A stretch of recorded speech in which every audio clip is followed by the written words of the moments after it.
welcome you in to another edition of the Lion Country Kia Goon and Ironhead show here on Sports Radio 98.7 The Fox. We are at Quaker Steak and Lube. It is our favorite place to be on Tuesday and Thursday afternoons. And hi, I'm Keith. Hey, nice to meet you, big guy. How are you? Oh, welcome addition to the Goon and Ironhead show. It's Goon. They call you the Ironhead. He's here. Little and sub-8 head. We're very grateful for it. So lots to get into today. Obviously, the Big Ten tournament is underway. Michigan State, by the way, looking very good. And we also have the other conference tournaments well underway at the moment. In the Big Ten tournament, it's Wisconsin kind of having their way with Maryland. Wisconsin, they're just shooting the lights out right now. They are 34-17, still over 6 minutes remaining in the first half of that one. Penn State, step one of the two-step process of what you'd like to see them do here at the Big Ten tournament in terms of getting, well, I mean, I guess you'd like to see them win the darn thing and get into the NCAA tournament. Realistically, if they can get a win tonight, get into the NIT tournament, I think you feel really good about this first season. Truthfully, even if they lose tonight, I think David Jones actually had a pretty good piece on Penn Live talking about the overall impact of this first season. And it has been, I think, by any reasonable measure, despite, yes, I get it, the loss to Bucknell. There are certainly some bad things that happen. No doubt. But by any, I think, objective analysis, when you consider, again, where the program was, what Mike Rhodes walked into, where it was basically starting from scratch. I mean, nobody on the roster, got a couple of guys to stay, brought in a bunch of pieces, got them working together. I think the future of the program looks very good. Next year, Ace Baldwin's decision here looms obviously very large. I think if Baldwin is back, and Butch and I talked a little bit about it on Tuesday, and I think I'm with him. I think there is a genuine benefit to Baldwin coming back for him. Obviously, there's a benefit for the program, but I think for him, there is a real benefit to coming back in terms of, helping his future earnings. And listen, the NIL stuff, I don't know what all is or isn't involved there, what would be waiting on the table, but you would have to believe he could get some substantial change by staying here in Happy Valley and being the unquestioned face of the program going into next season. Where are you at, this team versus last year's team? I know where I'm at, and I think that this team would whoop last year's team. Last year's team was very inconsistent, and you knew how they were going to do by just how they were shooting. Where this team will fight you from the start to the finish, and that is a Mike Rhodes type of thing, in my opinion. Well, the defensive effort was huge last night, no doubt. And the glaring weakness is that we have talked about since day one, and that is in the inside on the defensive rebounding, but that's fixable. That's go out and, you know what your weakness is right now. We have a heck of a team right now coming back as of right now. Again, you don't know what's going to go on. Yeah. But if you don't know if Ace is going to stay or not, but geez, last year's team got hot. They were pretty much the same record right now. And they won a couple games last year to go into to play for the Big Ten title. Yeah. So you think there's any shot outside of winning the Big Ten of going to the tournament? To the NCAAs? No. Okay. No, I don't. More so, they probably have close to enough quality wins, but it's, the loss to Bucknell especially just stands out as devastating. If they win two more games, they're going to be 20-18. I think that would be the record. That's pretty good. I believe they're 18-18 right now, and we know they can beat Indiana tonight because we've done it twice this season. Yeah, and Nebraska, we played out there this year. It was probably the worst they played all year. Yeah, it depends whether you buy into the old adage that the hardest thing to do in sports is beating a team 3 times. in a season. I'm not sure I necessarily buy that. I do think when the teams are comparable, and they are certainly comparable talent-wise, that the edge does go in that third meeting to the team that lost the first two. And listen, Indiana had a chance to just sit back and scout, rest the legs, all of that last night as well. That being said, I guess where I'm at going into tonight, and again, we'll see obviously how it plays out. But yeah, I was thinking, so they're 16-16, just Penn State is 16-16 going into. I thought they were 18 tonight. No, I'm like, something isn't adding some up foggy there, vision. but I now guess, you got like me late night last night. So well, my head is spinning on. I've been doing a bunch of things today on a bunch of different fronts, but one of them is, and I just have my mind preoccupied right now with the wrestling and the brackets and some of the stuff there. But for this Penn State basketball team, I think, again, by any reasonable measure, a good season. You'd love to see them get the win tonight. As you said, they certainly have a chance. I think the one thing I like is that they certainly did not play their best game last night against Michigan. I mean, that was not a well-played game by either team. But so I think there's a chance Penn State plays substantially better tonight than it did last night. And if so, again, I think they have a very good shot of getting into the quarterfinals of the Big Ten tournament. And again, I think a win tonight does get them into the NIT. And I know that's not the goal for any program. I don't think it's the goal for this team, but I think there's a lot to be said for that. First-year head coach, Pooch talked about it, at Penn State. Like, that is significant, getting to a postseason tournament of any kind at Penn State in your first year as head coach. But I think more so it's significant in terms of what it can allow in terms of that ongoing development. And, you know, much like you use a bowl game in college football to launch into the next season with the extra practices, a little more time to build the camaraderie, get an understanding and all of that. I really think, especially if you can make a nice little run in the NIT, that could end up being really significant. Would be a nice reward for a team that, again, was thrown together in pretty short order last summer. It would be a nice way to cap off this season, but I really think it would help set the table for bigger and better things to come next season. And the other thing to me, Goon, is I think that, and we'll see, obviously 3 years from now, it could be proven dead wrong and people could beat me up for it.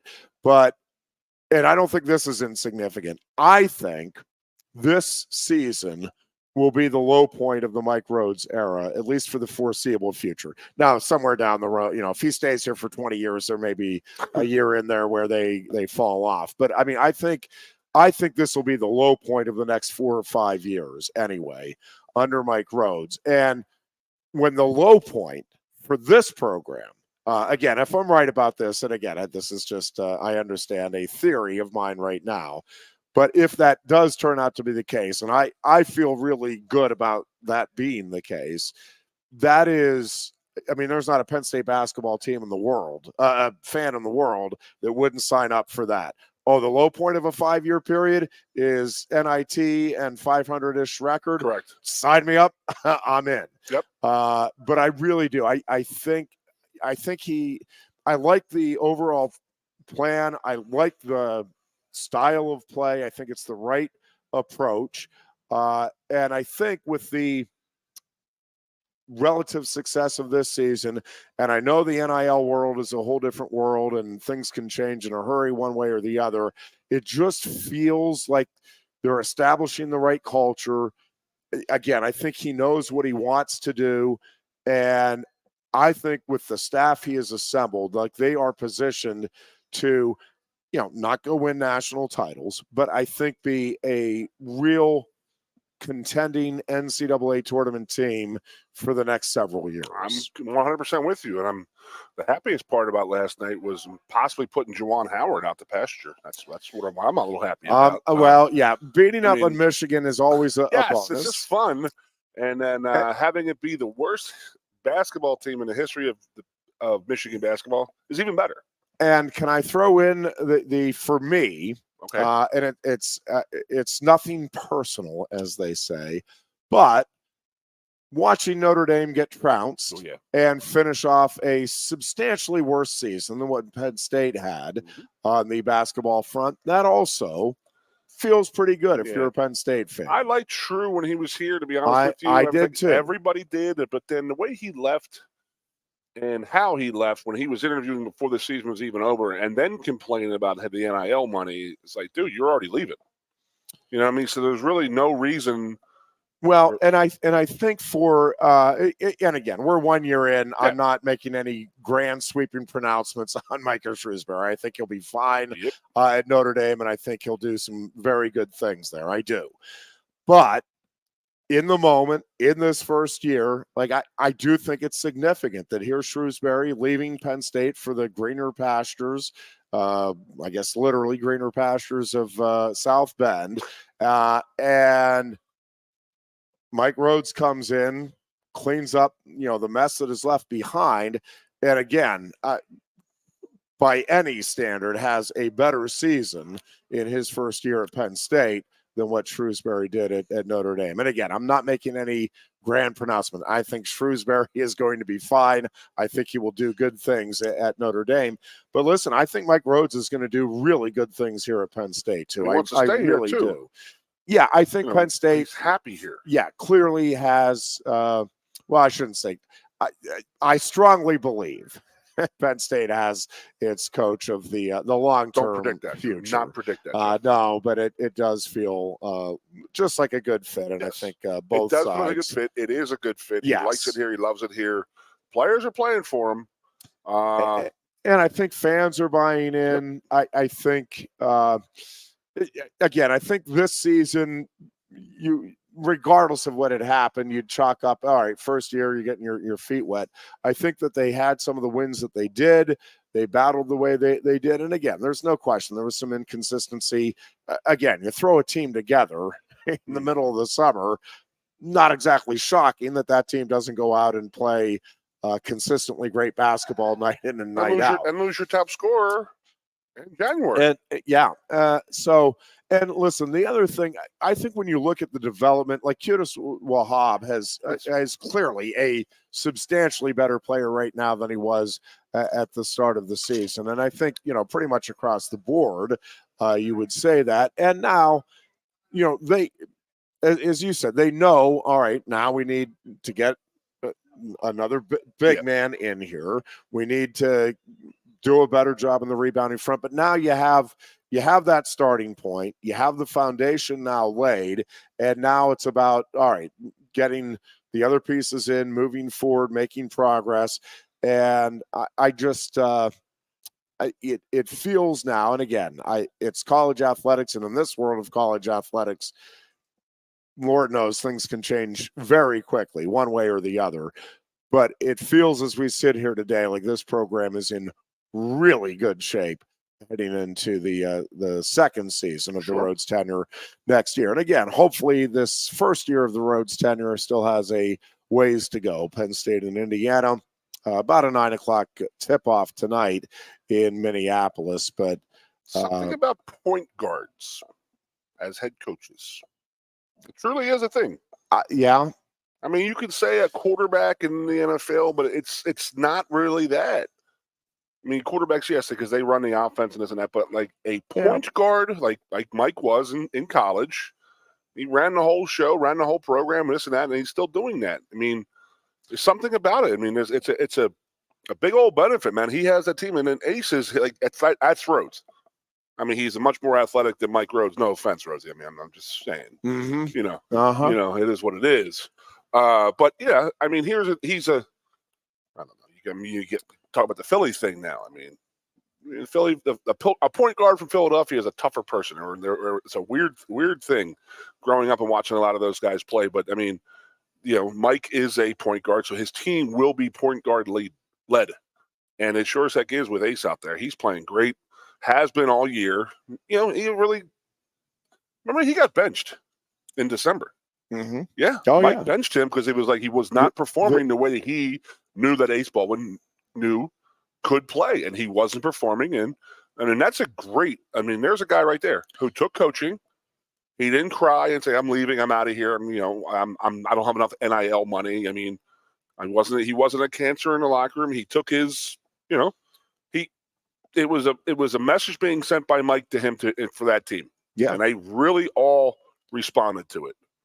I'm very much, I'm all in on this with Mike here, as you well know, but even more so watching what we have done this year. And I think we get through tonight. And I really do. I mean, we can't play any worse against Nebraska than we did a couple months, like last month. Can't do it. So there's another shot. You have another chance to win Thursday and Friday. See what we can do. We did it last year. The only reason we went to the tournament last year is because we got hot at the end and won a couple games in the Big Ten, and then we played for the Big Ten title last year, if you remember. Yep. Holy heck. And then they had a 7'9" guy playing for Purdue, and they just couldn't cover him. So seems to be a theme. Yeah, yes, it is. Yes, it is. Right. Penn State, Indiana again tonight around 9:00, and I'm with you. I feel good about their chances certainly going in to the game tonight, and it's a big one. I think in terms of, again, just the ongoing development of the program and kind of making that bridge from this season to the second year of the Rhodes regime next year. So I know I missed it. I know I missed Tuesday. I was at work. I had to go out of town. So yeah. How was it this past past weekend, Saturday, Sunday? Well, a whole lot of fun. Yeah, we'll get into that here in just a little bit. We'll talk. We can certainly recap again a bit of the Big Ten weekend. It was obviously a phenomenal tournament for the Penn State. A lot is being discussed about the seedings, and in particular Carter Starachi from the Penn State perspective. We'll get into all of that coming up here in just a little bit. A couple of things I do want to touch on here on the local front, in particular for those listening on Sports Radio 98.7 The Fox. And for grins and giggles, we thought today we'd try to just have our voices going out over the air. Right? It was a lot of fun having the competing voices, but for some reason, a lot of you seem to not enjoy that so much on Tuesday. So we're trying this thing where we just have our show airing. Yeah, we're going to try it, see how it goes, see what the response is till 5 o'clock. Our apologies for Tuesday's show. If I had been alerted earlier, and I'm not blaming anybody for not alerting me earlier, I did not get word about it until about 4:40, and they're just by the time we could have done anything about it, it wouldn't. I mean, it would have been like 10 minutes at the most of the show that would have been salvageable. And so it's like at this point, we're just going to roll with it. But we do apologize for that. Hopefully moving forward, not an issue. State College boys basketball lost last night to Upper St. Clair in the second round of the 6A PIAA state tournament. And so the Little Lions see their season come to an end.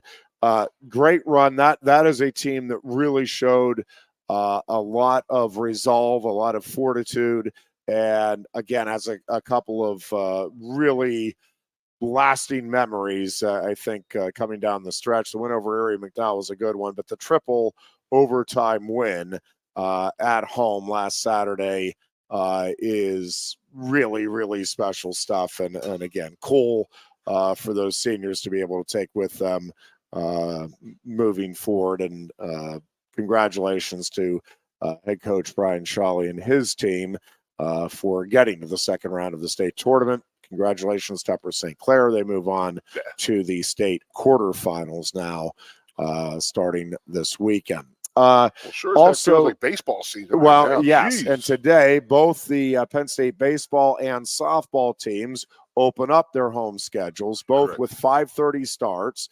Penn State softball park at Beard Field for the softball team, 5:30 start against Lehigh. And the Penn State baseball team under first-year head coach Mike Gambino opens up the home schedule today against UMass Lowell. And that game, of course, will be at Medler Field at Lebrano Park. And best of luck to both of those teams. I think the softball team is scheduled to play, my gosh, am I 3, 4, 5 games over the next 4 days. And then the baseball team, because of the expected weather, they moved this game to tonight, so they have a 5:30 start tonight. No game now scheduled tomorrow, and then they'll pick up the series on Saturday afternoon at 2 and wrap it up on Sunday at 1. So they did just announce that there actually will be alcohol sales at Medler Field for Penn State baseball teams. Yeah, there you go. Just saw that Spikes released that today, or at least, Medler Field State College Spikes. That got announced today. So, I mean, go have a beer or two while you take in the game. How about it? Not a bad afternoon. It's 73 degrees right now. Go out there and have a pop or two. I mean, it's not getting dark until close to 8 o'clock now. I will say, when the sun goes down, it drops in a hurry. The temperature I'm talking about, it drops precipitously. So be prepared for that because does it change in a hurry. So I have been traveling in the last couple of days here. So I did get home last night exhausted, tired. It was a nice day out. So I popped the windows down in the living room, went to bed at like 8, 9 o'clock. I mean, getting ready I went and watched the basketball game in bed. And I was like, oh, man, it's so beautiful out right now. I'll keep the windows open tonight. And I woke up about 5:30 this morning. And I was shivering. And my wife wasn't even in the bedroom with me at that point. She's like, no, it was horrible. I took the dogs downstairs and we slept on the couch. That's how cold it was. But she knew I hadn't slept that well in a couple of days. So she just said, okay, I'll just move. We're rolling with it. Yeah. Gotcha. Yeah. So again, good luck to both the baseball and softball teams. Both off to good starts. Softball team ended that Texas trip with a bit of a slide, but terrific start again for both teams, and see if they can get it going here with the home portion. Baseball of the team beat Stanford 3 out of 4 the other day, and I'm like, whoa, what's going on here? Stanford. Yeah, was it 3? I think it was 2 or 3. Right, but either regardless, way, winning a series at Stanford, yes, yeah, it's a heck of a spring break for the guys. So, that's the thing about that sport. It's like you have your preseason and then, AKA spring ball type of thing, like the MLB. But then like a lot of games. It's like ridiculous amount of games. Yeah, like you know some baseball players or no? What's that? You know any baseball players? On the current team? No, just in general growing up and all. Oh, yeah. They were a little loopy, weren't they? Because they sit out there, they have all this time on their hands. Idle hands is the devil's playground there, buddy. I got a couple of guys. I saw the other day, I was on, Roger McDowell from the Phillies in the 80s when he was with the Mets and the Phillies doing the hot foot and stuff like that. And I'm just like, that's typical baseball player, especially a relief pitcher. Because they sit out there for 8 innings, 7 innings, and then they get ready to play the game. So they get very bored and they get crazy. So I actually may be stopping by that baseball game tonight. It's that nice out right now here. And it's going to stay nice. It is. Yeah, it is an absolutely gorgeous day here it's over? in Happy Valley. Do you think it's over yet? What? Winter. No. You think we still have one more blast coming our way, don't you? I do. Bastardi says we may have a couple more blasts. What's Bastardi know?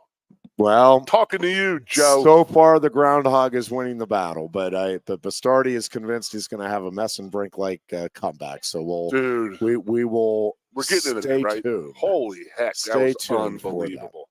Yes, it always reminds me of anytime that Rat shows and they say it's going to be early spring, it never happens. There's a couple weeks where it's really nice, and then we get blasted because this is an El Nino year, right? Yes. Yes. So. El Nino, election year, all running together. Yeah. There's going to be some crazy weather to come out of that. A couple of things just wanted to get your take on that we did talk about Tuesday, but Saquon Barkley signing with your Philadelphia Eagles. What's your take? It's not their MO. As in, like we have always talked about, I was telling Rachel, the bartender, she's like, how do you feel about that? I said, well, it's not the Eagles thing. They'd rather pay 3 guys $4 million instead of 1 guy $15 million because all your eggs in there in one basket. If he does get hurt, then you're sort of screwed. And the drop off between a 1 and the 2 is, we've talked about that enough times that you don't need to rehash it. But I like it. I really do. I've always been a very anti-Hallie Roseman type of guy until he won that Super Bowl. And I figured, this guy knows what he's doing a little bit here. So give him the benefit of the doubt. And if he feels that I want to see Saquon with a good offensive line. That's all I ask. It is scary to seem like he ever had an offensive line. To think about what he could put up. Oh, Lord. If he stays healthy for an entire year and gets to run and catch behind a big-time offensive line, it's the first time in his career, at least collegiate and professional career, that he'll be able to do that. And a quarterback who can make plays on his own, that they can't sit there and just put 8 in the box and say, Daniel Jones beat us, because he couldn't beat you. Yes. What are the New York Giants thinking? They're going to let Saquon Barkley walk for nothing, no compensation whatsoever, and they gave all that money to Daniel Jones. He better produce, or that might go down as one of the worst calls of all time. Right? Yep. You imagine giving Saquon a fullback and saying, hey, we're going to go double tight here, and fullback lead, and you're just going to follow that guy and make the cutoff of him. Yeah. And you have an offensive line that actually can get in people's faces and block, because he has never had that. No offense to our guys at Penn State here. That wasn't really their MO. Their MO was not exploding off the ball and moving people. You look at the Eagles' offensive line, they move people. I just cannot wait to see what he could do there. And what Jalen Hurts can do with him in the backfield with play action. Well, let's segue from that into, speaking of offensive line play. So James Franklin held his initial press conference of the spring ahead of spring practices beginning on Tuesday. And the Nittany Lions, spring practices will end April 13th with the blue-white game. But he went through a pretty detailed rundown of the offensive line. And I think this has a real chance to be both the best offensive line of the last, 15 years here for Penn State. And that's with the loss, by the way, of a guy that's going to go in the first round almost for sure, and possibly could go with one of the first 10 picks in the NFL draft. And, one of the more remarkable offensive linemen the Penn State's had in the last 3 decades, probably since your group. He's up there. He's up there with Levi, the best. Yeah, Levi was 05-6. He was the 5th overall. He was a top 5 pick. Yeah. So when you think, even with that though, I think when you listen to Franklin, now I don't know that they have somebody that right now is a Fashanu talent on that line, but has certainly the pedigree to this point of their careers. But I think the depth and the competition on that line is going to be as good as it's been certainly in the Franklin era.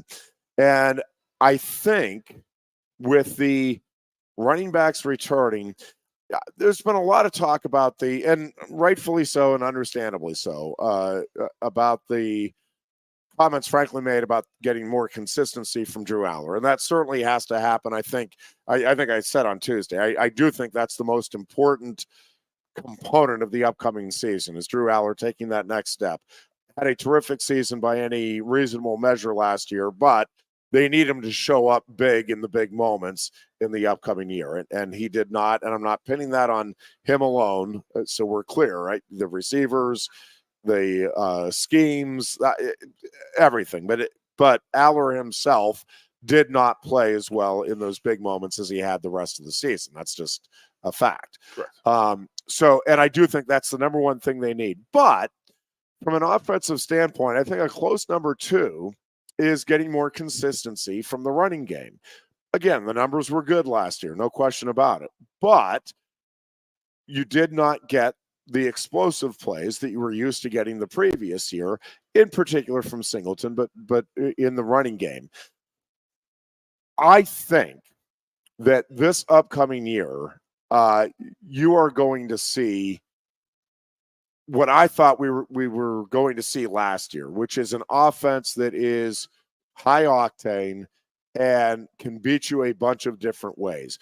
I think this will be a run first offense. I think Andy Kotelnicki wants to establish the running game, but I think with that, first of all, I think they'll change the way they use the running game, and I think you're going to get a lot more of Nicholas Singleton in space. Right. And there's a variety of ways that I think they are going to do that. I think you're going to see what will look like tremendous development from the receivers and the receiving core. And I think a lot of it is going to have to do with scheme. I hopefully those guys will also obviously get better, get more consistent, learn from the experiences of last year. But James Franklin talked about he doesn't think there's a lack of talent in that receiver room. And I'm with him. Now, was a lack of consistency last year. There was a lack of separation. And again, I think the receivers. Across the board, offensively, there was inconsistency. Yes, and I think the receivers certainly bear some of the blame. I'm not sitting here telling you that was all just because of Jurisic or all because of this or that. A lot of things factored into it. But I think those guys, I do think they have a lot of talent in that receiving core. I think with the experience of last year, I think with a more mature and better developed Drew Aller, I think a more consistent running game in the upcoming season. I think you're going to see the receivers also step up in a big way. And again, I think this offense has a chance to be really special. And if I'm right about that, and Booch and I talked a little bit about this on Tuesday, but there is pretty much inevitably going to be some drop off on the defensive side of the ball. You're not losing the talent Penn State did and the defensive coordinator that you did and retain the number one defense in the country. That seems like a very unrealistic expectation. But I think this group has a chance to be a top 20 nationally group. That's not a precipitous drop. And I think the gains that are made offensively will more than offset whatever drop off there is defensively. And again, I don't think it's going to be a great drop off on the defensive side. But again, hard to imagine that they'll be as good as they were a year ago. That's a very difficult standard to match.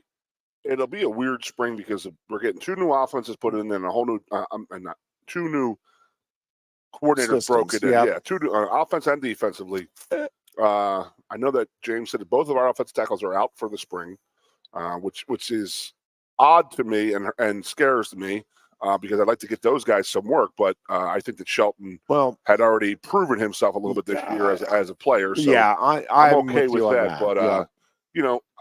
I go back to last year, and it's just we just went as Drew Aller went, and there were times where he just seemed like, watch the Ohio State game afterwards. He was like all shaken up, like he was upset, like he had thought he had lost the game. I think Drew needs to take it easier on himself. Like, okay, this is a team game. Use your teammates. Don't put so wound up that you have to win the game type of thing. And maybe maybe he will have a better relationship with Kotelnicki. That would be a great damn thing. But it is so. As a player, you're sitting there, you go against the same defense every day in spring practice and preseason and practice and this and that. So it's going to be pretty fun to watch these guys in spring ball because there's a whole new offense and a whole new defense. Everything is new to these guys. So we shall see. It should be an interesting spring. It's a huge spring for everybody just because we need to make that next step. We really got to start getting past this Ohio State, Michigan thing. Really do. And I know we're not playing them next year. We're not playing Michigan, but we're playing Ohio State. We're playing the other three new teams. And we better come loaded for bear next year, man. Yeah. Big time. Again, we talked a little bit about this on Tuesday, but to me, the biggest watch, obviously Penn State fans are watching everything we just talked about and everything else with Penn State, but in the conference, right? Like Ohio State by far, I think has the most talent on its roster going into the upcoming season. Correct. How that roster is managed and how they deal with those expectations. And again, it truly is in Columbus. I mean, it is national title or bust. If they lose an overtime game in the national championship, I'm not saying they're jumping off the bridge. I'm not saying that it's a complete failure, but I mean, it is like they are all in every way that this has to be, to the point that, I mean, it almost feels like Ryan Day, if they lose in an overtime championship game, is going to be under serious heat as to whether or not they want to bring him back. Like, that's the absurdity of the situation that it at least feels like they have in Columbus this season. It's unbelievable. Outside of Ohio State, though, I do think Penn State is well positioned. And again, I think the Ohio State experiment is worth watching, because it's a lot of egos that you're bringing in together. There's a lot of discrepancy in terms of the money that players are receiving as a result of that. And it just doesn't take much when you have that type of situation. Listen, if they get off to a great start and they're rolling, fantastic, and they could roll all the way to the national title. If you get a hiccup, if you get a game where things are tighter than expected, it's just going to be interesting to see if there are fingers that start getting pointed, if some jealousy that may be there and hasn't surfaced starts to surface. It's a lot to manage out there with Ryan Day. Now, is there a coach in the country that would say, yeah, I don't want that opportunity to try to manage all that talent? No, I think any coach would take it. But I'm just telling you, I think it's a lot trickier than a lot of people are making it out to be. I don't think it's warm and fuzzy out there. I really don't. Honest to God, I don't think it's going to stay warm and fuzzy. I think that he's under so much pressure that he is going to crack, and I don't think they're going to live up to the expectations that they want, and they're going to move on from him. Which is absurd. I mean, if you look at what he has actually done, and the shoes that he had to fill, like it is genuinely insane to think that he would be under but they're not any dumb pressure. enough. They're not dumb enough to sit there and say, you know what, we have his coach in waiting in Chip Kelly. I mean, they can't. Well, I'll tell you, that dumb. But that is another thing to watch. Like, those are egos at play here too. Again, we'll see. Maybe it'll all work. I mean, I'm not sitting here guaranteeing anything. I think that situation is a lot trickier and has a lot more minefields in it than at first blush. It's like, oh man, look at all this talent. You have, great coaches, great players, and they do. I mean, there's no question. They have all of that.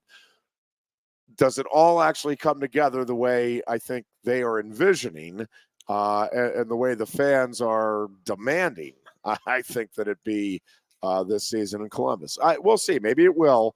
I have my doubts. I will say that. Huge doubts. So I just think that any kind of negativity crosses into that locker room, into that team, and I just think that they're just going to crumble underneath it. They're not a team. They're not a team. Well, I mean, that is Ryan Day's, to me, biggest challenge is can you, again, manage all of... With a lot of egos, offense, defense, coaching staff-wise. And get them to truly buy in. And then your fan base are delusional. Like, they're completely delusional at Ohio State. I mean, there's no doubt in my mind. They'll even tell you that. They will even tell you that they are insane. Like, losing 3 in a row to Michigan has them so, like, completely insane crazy. Yeah, I mean, they're like apoplectic about the three losses to a Michigan team that just won a national title and then played for a national title 2 years. Like, it's just absolutely insane. I don't know. I mean, you think our fans are hard on James Franklin with, you don't beat Ohio State, Michigan, we're going to be 10 wins is not enough. And that they really feel like that. Like, if they go 11-1, it's John Cooper. I mean, John Cooper had lost like 7 of 8 to get to Michigan. I get it. And they were much better teams than Michigan was producing, but they ran him out of town. But geez Louise, I mean, wow. And then you're a little older than me.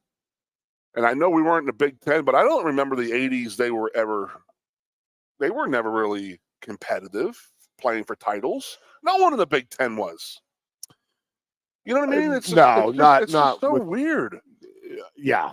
That they have, like, I mean, honest to God, I mean, when they say that Ohio State and their fan base are more SEC, that is the absolute most true thing of all time.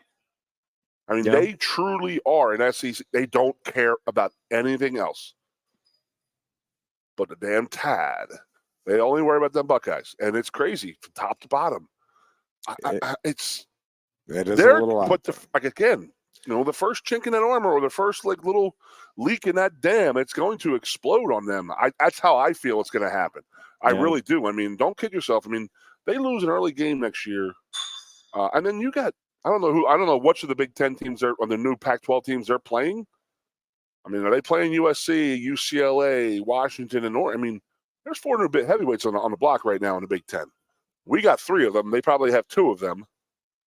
But I mean, any of those teams can come in and win this league, and that's scary to think about. But I mean, would you be surprised if they lose? I don't know what their schedule is. I don't have it in front of me. If they lose an early game that they shouldn't lose, they might run. Take a break, and we'll look at that when we come back. There's also, I'm telling you, this offseason, I know, and even like I feel like I'm fairly ready to hear whatever it is that the next big step is going to be with intercollegiate athletics or big time football. But I do think looming over all of this is like we are just I know we've had all kinds of crazy changes and we've talked about it and it's a whole different world. I am telling you that world is about to get turned upside down even more here once the Big Ten and SEC and all of these court decisions, you know, USC, like there is going to be some form of collective bargaining with, and again, we don't know how this is what the upheaval is going to be about. We don't know what it's going to look like. There is going to be revenue sharing. We know that. There is going to be the some form and the players. Well, we believe. Yep. There may be, you know, there's if you read Jay Paterno's column at statecollege.com, yes, there's that going to be revenue sharing with the universities and players, but there may also be increasing opportunities for there to be just revenue opportunities for the student athletes. And what is going to be interesting, like fascinating to watch, is if there are, I think spring practices are going to be a thing of the past in the very near future. Like I could see it being as early as next year. And one of the things that could happen, and I'm not making any predictions, I'm just telling you, like, to be prepared, because again, there are things that I don't think any of us are thinking about right now that are going to be coming one way or another to college athletics and to college football. But one of the things that could happen, I'm not predicting it, but it got me thinking, reading, and Jay's column was talking about a basketball tournament, like an in-season basketball tournament where they'll put aside $1 million and the winner of the tournament, splits it among the players, not the school, the players, and the losers get X amount, winners get basically double that. And I think the rough numbers that he was throwing around was like 133,000 for the winners, 66 for the losers. So on two teams get paid. Do you think there's a little extra incentive to go win that tournament if you're the winning team? Yeah, I would say so. Could you see a scenario where, and again, it may be USF teams, it may be the NFL, it may be just people that are currently involved with a bowl game saying, hey, we'd just like to get a bunch of all-stars together. We will pay you all, and again, I'm making up the number, but we'll pay you all $200,000 to come on down to, and again, all of this is hypothetical, but but you can see a scenario where it's like, hey, come on down, practice for a couple of weeks with our coaches. We'll put you up in Orlando, pay y'all $200,000, be part of an all-star game, and let's go. Let's do this. Like, again, I'm not making. I'm just telling you that there are things that we're not thinking of right now that may be just around the corner in college athletics. And this offseason, like, we are going to see and learn a lot about the future of college athletics. Nothing like we've ever seen. So I got one, a cool one for you. And again, there's going to be some things that we're not even talking about or envisioning now. I guarantee you. And I don't know what they are, but this thing is changing at warp speed in ways that nobody is able to get their head around right now. And I think that we need to say this out front. And I don't think the basketball and the football will look at all similar. NCAA basketball division and the football division are going to be, they have to be. There is 352 Division I college basketball teams. There's 140 some Division I football teams, I think.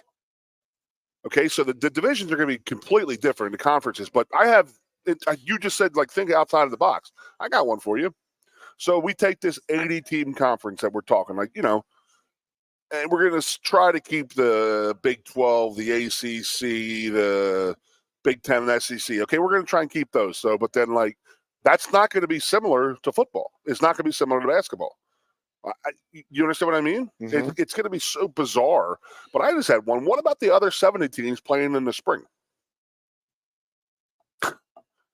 I mean, why? Why not? Why even go up against the NFL and the other Division I power conferences and stuff like that? Why don't you just play football in the spring? Play from, you know, March, April, and May. Have a 3-month season and why not?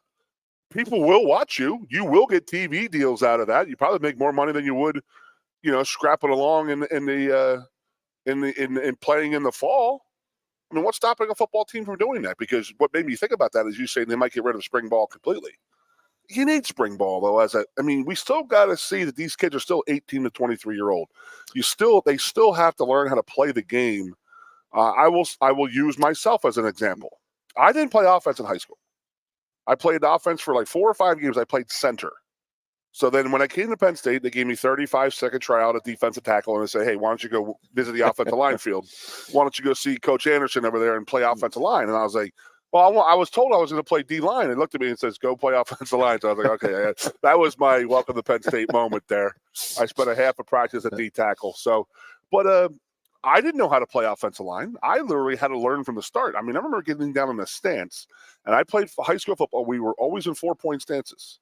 And our coach said, put your nearest foot to the ball. So I was playing right D-tackle. My left foot would be back. If I was playing left D-tackle, my right foot would be back. Yeah. So sure as heck, I go to like the 2-man sled where Dick Anderson's working, and I go and put my right hand down, and I played right D-tackle. So I said, I put my left foot back.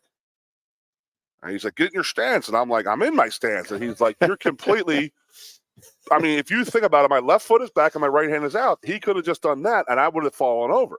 That's how I knew nothing about playing. Wow.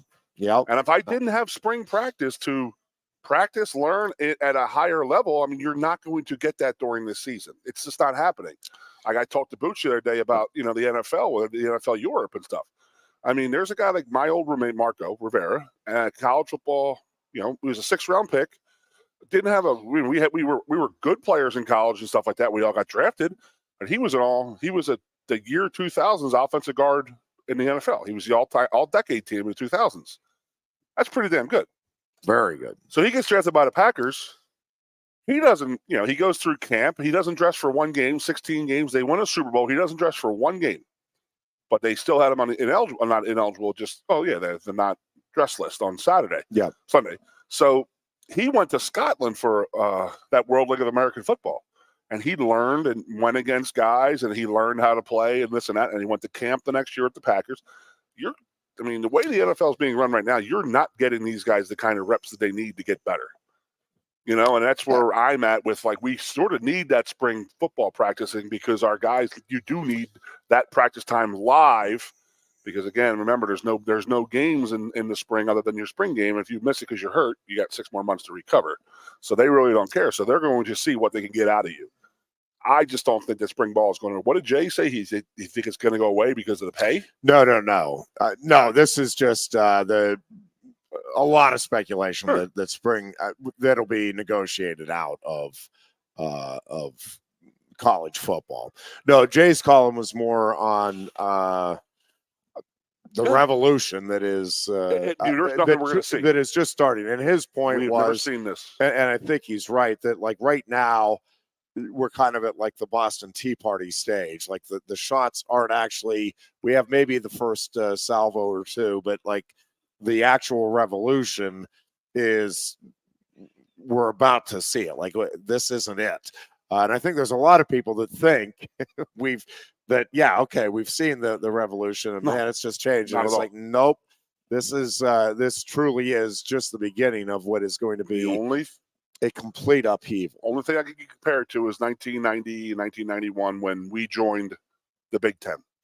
And there was that mad dash of the major independents trying to get in the conferences. Yeah. And that was like the only time there was like real like craziness that went on in my opinion. But this is a change to the entire like the entire system and the entire setup. Everything. I mean the very foundation of what college athletics has been.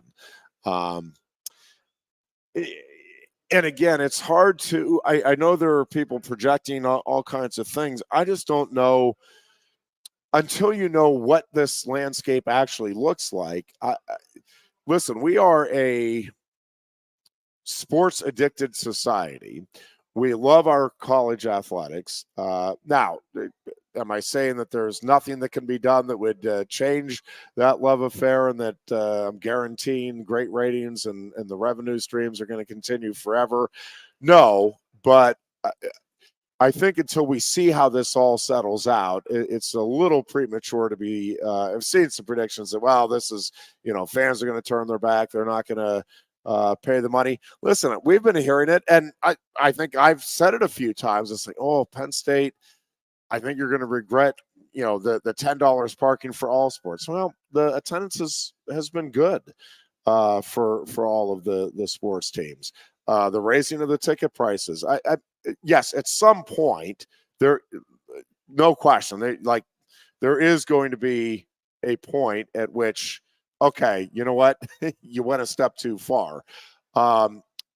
Where that is, I think our foot's in the air. Well, and I will tell you, winning is going to take care of a lot of it. Like people are going to complain and not be happy and still fork it over. Now we're already at a point. I think you're right. I mean, I do have friends whose families were lifelong season ticket holders, and at some point, and it's been various points, but over the last couple of decades, a lot of them are like, I'm out. I can go watch it on TV. That program was the first, I think. Yeah, and it was just like it wasn't even that program was necessarily a bad one. It was implemented horribly. Correct. Everybody else has it. And to not understand that you needed to gradually go into that. But you may be right with the. I got to tell you this. I know we got to take a break here, but I got to say this. I mean, you talk about teetering that line of, okay, well, you're flat out lying to us. So the Eagles' opening game next year is in São Paulo, Brazil. Yeah, that's a home game. And they made a big thing this year. We're not raising prices of the tickets. The prices came out. They're the exact same they paid last year for the games. You're like, you have one less game here. I'm not buying a ticket to São Paulo, Brazil. But they said, there's no change in the prices.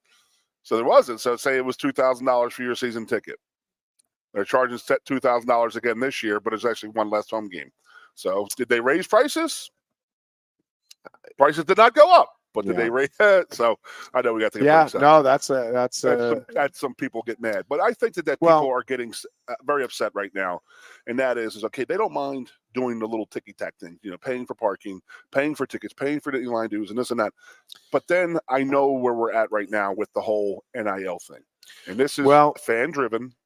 It has to be fan driven.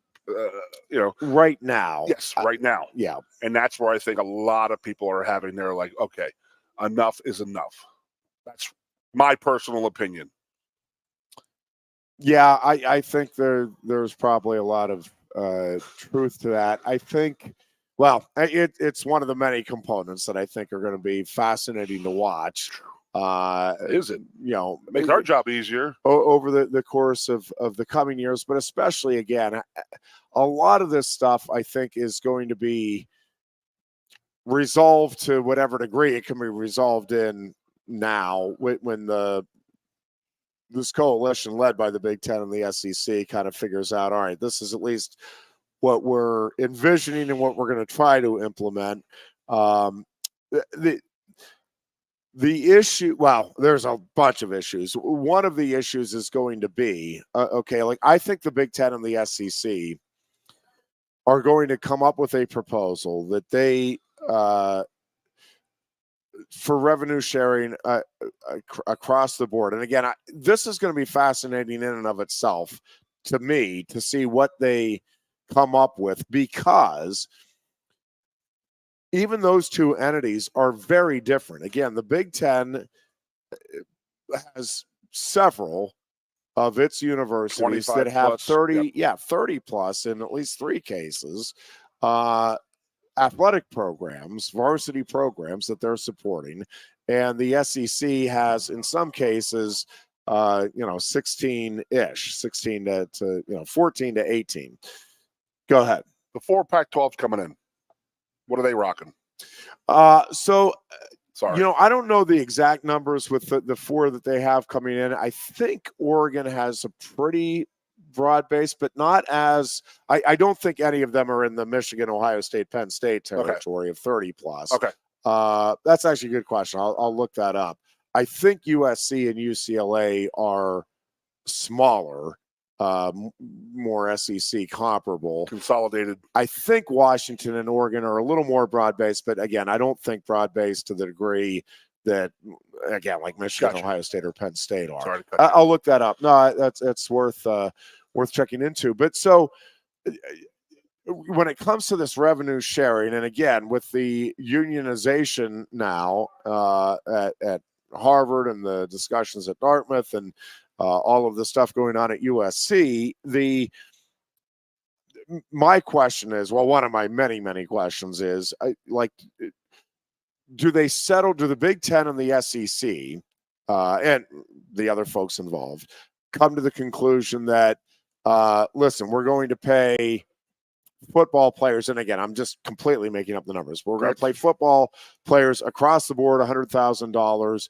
They can figure out, any commercial deals above and beyond that, and we'll pay any other student athlete, again, completely making up the number, $50,000. Well, if that's the route you go, right, then the Big Ten is at a significant disadvantage. You are at the moment, and you're basically telling the Big Ten, if that's the route you go, all right, you've got to get your athletic programs more in line. And then, there becomes some difficult conversations there, if that's the route that they go, where it's like, okay, well, these are programs we're traditionally good in, but do we have enough national opponents to make this worthwhile? Do we go to just smaller, again, similar to what men's gymnastics is now, where you have basically a handful of programs and they are elite? Like, they are. The talent there is at an all-time high. Well, I mean, it's basically the NFL of men's gymnastics. So do you do that then with wrestling, with field hockey, with swimming and diving, or and again, none of this stuff is known, and I've seen all kinds of different projections and thoughts about how this is going to play out. But I think we will get at least some idea of what this is going to look like sometime before this coming football season begins. I think we'll have an announcement sometime between now and then about at least the current tentative plan for, hey, this is how we're going to do revenue sharing. This is how we're going to get the other sports involved or not involved. Yep. This is what, the university's role is. This is what the athletic department's role is. Again, the lawyers are going to come out smelling like roses because the legalese that is going to be involved here is unreal. Question. Olympic sport. What are the non-Olympic? Football, basketball. That's pretty much it. That's it, right? Yeah. So the Olympic hockey, sports, I don't. There may be a few programs that would throw hockey in there. I'm not sure about that, but at the most, it would be those three. Okay. So I mean, I'm just doing some homework in my head and the math on the calculator here. So, you talk about 85 scholarship guys get $100,000. It's $8.5 million to your football team. Your basketball team is how many scholarships? 12. So you can prorate that or whatnot. Yeah. That's a weekend money here. And you're paying your play. Now, the question is that, okay, that's great. That's all freaking fine and dandy. We're all getting $100,000. Everybody's happy. But they're going to sit there and say, well, I made $3 million last year. Well, and the genie's out of the bag there. And that's the problem is how we're going to go right back to the way it was 10 years ago. And that was under the table paying people like they were doing for decades. A lot of schools that we know who were paying players type of thing under the table. They're just going to go right back to it. Well, yeah, there's a whole lot involved there. Take a break here. You are listening to WFXS, Pleasant Gap State College. We appreciate your doing so. This is Sports Radio 98.7 The Fox, and we will be right back. We'll talk some NCAA wrestling. The brackets and seeds were released last night. We'll talk some wrestling when we come back. Coast into fall with a new Kia from Lion Country Kia. Right now, get a 24 Kia Seltos for 5.25% APR for up to 48 months. A new Sportage plug-in hybrid at 0.9% APR. Check out our 23 Sorrento hybrid for as low as 4.5% APR. And don't forget, all 2023 and 2024 Kias come with a 10-year, 100,000-mile limited warranty. Stop in and meet with one of our sales experts today and coast into fall at Lion Country Kia. We want to see you in a Kia. Since retiring, I have spent my time searching the countryside for the hottest wings in America. I always seem to end up disappointed. You call these hot? Back off, Luigi. Mamma mia. Your hands it, busboy. Your wings suck! I knew I should have stuck with Quaker Steak's triple atomic wings. You think I'm tough enough? The Center Hall Farm Store has been serving Center County and beyond for well over a half century. A small family business, the Center Hall Farm Store specializes in animal nutrition and manufactures its feed fresh using local ingredients. Get the best in horse, cow, pig, chicken, and bird feeds. If you're not already a customer, stop in and see why so many of your neighbors are. The Center Hall Farm Store at 110 West Allison Street in Center Hall, or call us at 814-364-1393. Sioka Toyota of Williamsport invites you to stop in today or check us out online. We have the smart path to your next Toyota, like the all-new Crown, BZ4X, the all-new Grand Highlander, Corolla Cross Hybrids, Sequoias, and more. Over 100 new Toyotas here and on the way. Don't make a $1,000 mistake. Choose Sioka Toyota of Williamsport and see the Sioka dealership's difference. Buy or reserve yours today and see for yourself why Sioka Toyota is the only stop you need for your next new car. Sioka Toyota, it just feels right.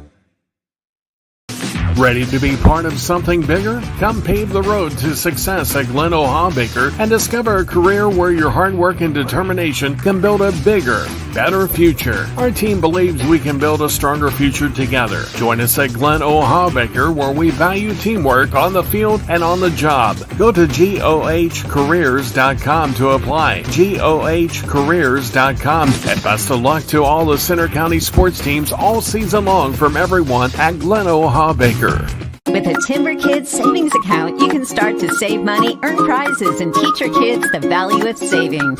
It's easy as 1, 2, 3. Building futures is what we do at TFCU. You really need to belong to a credit union. You belong at TFCU, Timberland Federal Credit Union, a credit union you can grow with. The Goon and Ironhead. I am starting to think that Wisconsin just may win this Big Ten tournament game over Maryland. And I'll go a step further, Goon. I'm starting to think they could win this thing by double digits. Right now, they're minus 38, so they're teetering on covering right now. So I don't know. I really don't know. I don't know if I'm taking Maryland money line or just take the points. I don't know. I think they have a big comeback in them, though. Holy crap! Not been a competitive game. Yes, Wisconsin came out and they shot the lights out. They couldn't miss in the first, when I was sitting there before the show. So, dude, what this? Yeah, there's so much. I mean, we should have a radio talk show for like 4 hours a week to have all this stuff we can talk about the next year or so with all the. And honest to God, in your lifetime, do you remember anything like this? No. In the collegiate No, there world? hasn't been. No, there hasn't been. I mean, there was close. the conference upheaval in the 90s. That was about it. That literally was about it. And then maybe the BCS changing. Yeah. I mean, geez, Louise. But we were always the canary in that situation, right? Yeah. They started the BCS because of us in '94, and then the playoffs, and huge. Like I would love. So, in a nutshell, what do you think football is going to happen with football? I'm not asking for what you think. I'll tell you, I'll start. Okay. And I really think that it's going to be 4 20-team conferences. So there's 80 teams that are going to be in this level. And I think that we're going to get to the 13 or 14. I mean, this is so crazy because you start thinking about the conference scheduling and stuff like that. And then you're like, well, Penn State has to have that 7th. They have to have a 7th or 8th home game. Well, yeah. So I do think there's going to be and I think there's a couple of different ways that this could play out. But I do think we get back to regional. Perhaps ironically, yes, a more regional schedule so that you'll have. I basically agree with you that there will be kind of 4. You're going to have the Southeast, the Northeast, the Midwest, and the West. Yep. One way or another, you're going to have, however it plays out, either 1 up to 4 representatives in some sort of a playoff then at the end of the year. Again, we're talking football only here. Because you can't have something like basketball following the mold, or that's not the word I'm looking for, the mold of what basketball or football is going to be trying to do, because it's not feasible. You know what I mean? Yes. So one of the things, and this is where if we do head down the road, and I don't see any way that this won't be the case now.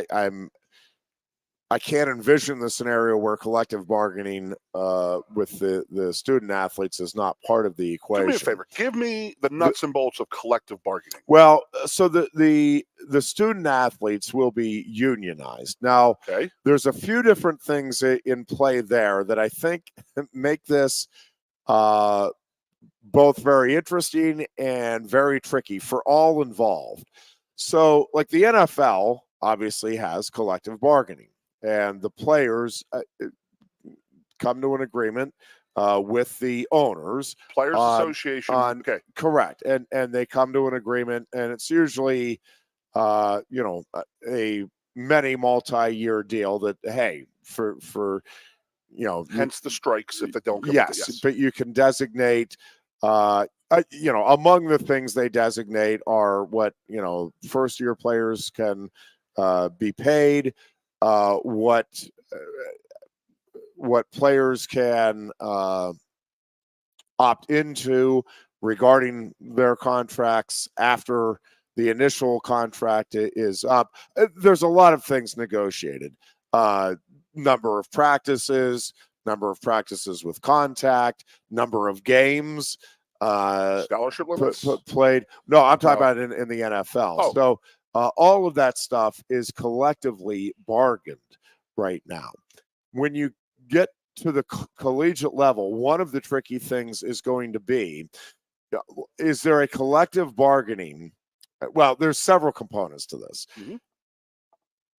Are there separate collective bargainings for football, for basketball, and is the collective bargaining like the Harvard situation, if I'm understanding, and Dartmouth, the proposal is that they are doing it is with the school. The unionization is with the school. They are employees of the university. Right. What they want. Does the I think, and I don't know, but I think what is going to come out of the Big Ten SEC-led coalition here is, listen, we're going to create collective bargaining with the student athletes at large, and that you will get, again, however it gets divvied up. I don't know if it'll be a percentage, it'll be a straight monetary amount. I don't know if it'll be, the champion gets X amount, all teams get this amount, each player gets this amount, and if you get to the playoffs, you get more as a player. All of that stuff, I don't know. None of us do right now how that's going to look and what it's going to work out to. But right now, there's going to be collective bargaining. The question is it going to be collective bargaining at each university with their student athletes?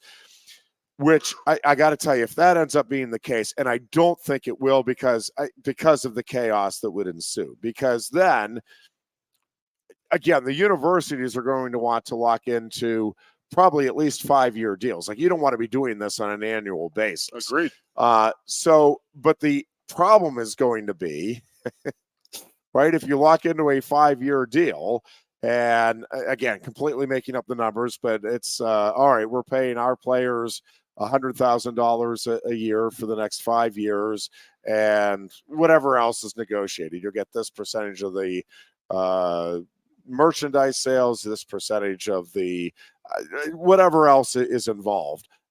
You only have to practice this many dates. All of that stuff gets worked out. Well, if your rival, right, is they come up the next year,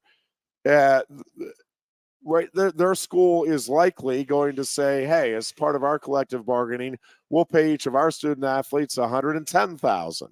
And then, well, now if you're a high school kid coming out that next year, so that's why I think they are going to say, listen, no, this isn't, we don't want this negotiated at the university level. Now, I don't pretend to have enough legal knowledge. I don't know what, from a legal standpoint, what is and isn't going to be able to be worked out. It would seem like the powers that be, the conferences, could sit down and say, listen, if you're going to be a student athlete in our conference, or if we joined forces as a conference, and again, I don't know what's all involved there from a legal standpoint, but it sure seems like that's the way they would want to go, and that they ought to be able to do that. That, hey, if you're going to be a big time, what we think of right now as Division I college football player, this is the agreement we're working out with your union representatives. And again, I don't know how that'll, is it going to be a representative from each school? Is it going to be we pick 5 from each conference? Is it we pick 10 representatives from each school? So you get each class represented at least once in there. I mean, all of that stuff. Every state's different with their laws. Has to be worked out. Well, that's another component to this is state laws and state taxes, which and they come into play, obviously, in professional sports. I mean, free agents, make no mistake, do look at that stuff. They look at Florida big time. Yes, when you're looking at hey, where Texas. Do I want to go and what deal do I want to make? So that stuff is going to come into play here. No way around it in intercollegiate athletics, at least in football. And again, in athletics, I mean, it's one way or another, it is going to impact all of college athletics. I'm with you 1,000,000%. So it's like we really need to break down what we are currently doing. And that is we just had the 4 Pac-12 teams join the Big Ten. Now, if we're going to go to a regional conferences, are they going to go back out west and reform the Pac-12 division? You know what I mean? I mean, in essence, that's what it as will a member look of the Big Ten currently, they're going to stay in the Big Ten. I mean, are they going to keep the Big Ten thing alive and the SEC thing alive?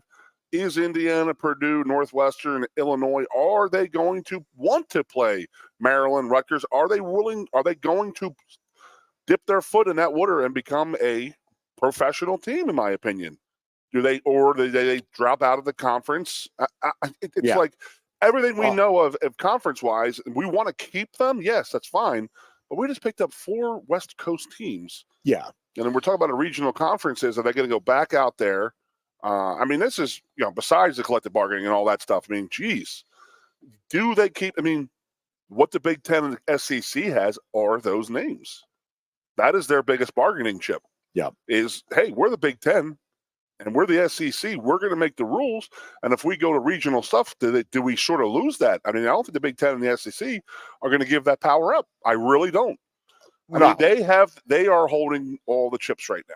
Correct. And they got 3 aces in their hand. No, they will control and then divvy up. But I think, yes, at the end of the day, you'll have under the Big Ten and the SEC framework. But, yeah, you will have, again, my guess is 4 kind of divisions.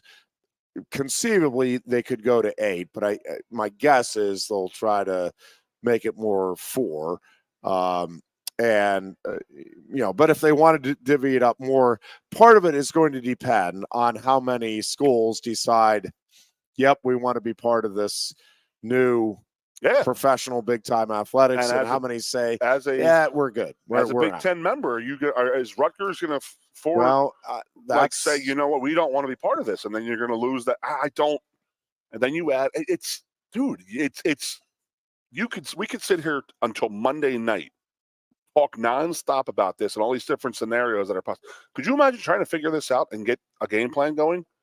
Well, that is we have 300 million people who are going to sit there, and every move you make, they're going to criticize. Very great challenge facing really all 4 of what's left now of the power conferences. But again, the SEC and the Big Ten are really the ones that are going to decide here kind of the future and the fate of college athletics. And again, that's presuming they get something worked out that does not get challenged in the courts and immediately reversed and thrown out.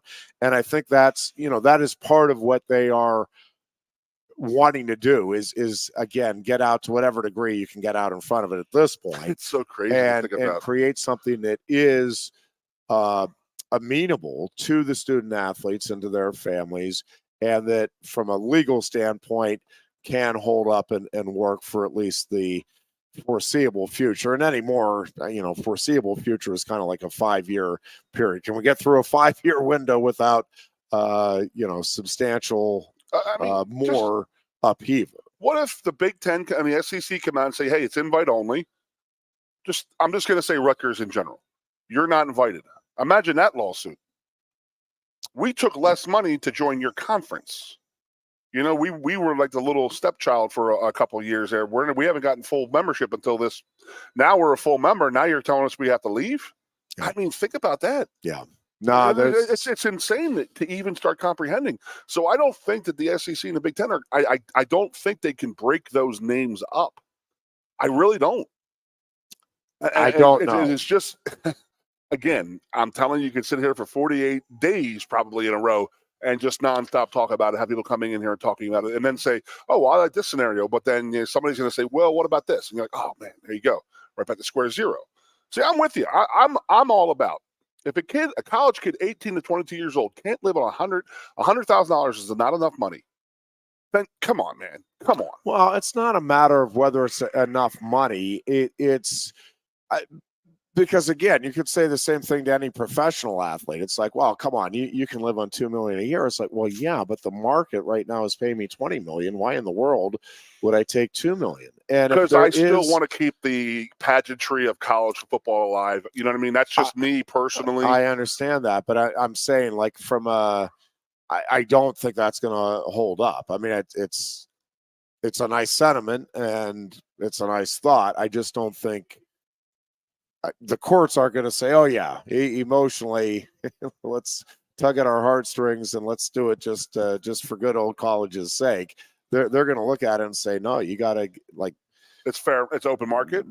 Well, again, if they are able to collectively bargain and come to an agreement that, yeah, you know what, we as student athletes agree $100,000 is enough, and for the next 5 years, let's roll with that. But it is going to be interesting to see in this climate and with the money that's being thrown around. And that's the other part of this is, to what degree do you as the Big Ten and the SEC primarily, as conferences, feel assured that this money and the revenue streams are going to continue to come in through this upheaval and change? But like I said, we could just sit there and argue all day. So I'm sitting there saying we have $8.5 million right now at $100,000 a piece. I don't think we're paying $8.5 million NIL money to 100 guys right now. I really don't. I don't think so. I think the money is more. It's just there's 5 guys making the most money on the team, and there's 80 guys who have nothing. Where I think as a collective bargaining, I think that the percentage of guys who are going to vote for that are going to say, yes, let's do the $100,000. I asked Booch the other day. You could probably answer this. Not probably answer this. I mean, it's not an answer or yes or no. It is a hypothetically, how many people of 107,000 people that attend a game on a Saturday afternoon, how many people do you think there make $100,000+ dollars? Oh, well, probably more now than ever before, just because those are the people that can afford. Oh yeah. But you know what I'm saying? everything So that it's like goes into the $100,000 season tickets. But it's $8.5 million for 85 kids at $100,000. Okay. In the long run, that's better money for the smaller, lesser known guys who are going to carry this. They're going to carry the vote. They will carry the vote because they're going to worry about the whole core. But are you still allowed to go out and get your own money? But then we're going to go right back to where we're at right now with pay for play. That needs to be monitored. I don't understand. I don't know how that can get put back in the genie. We call that the genie. How can he go back, or he or she, pronouns are correct there, buddy. How can that person, he or she, go back into the genie going back into the don't think they can in the bottle. Yeah, I don't think so. You don't think? I don't. We'll take a break here. When we come back, we will talk some NCAA wrestling. It is the Lion Country Kia Goon and Ironhead show. We're at Quaker Steak Lube. A huge thank you to our sponsors, Lion Country Kia. Fantastic place. If you are in the market for a new or used vehicle, Sioka Motors is also a wonderful place if you are in the market for a new or used vehicle.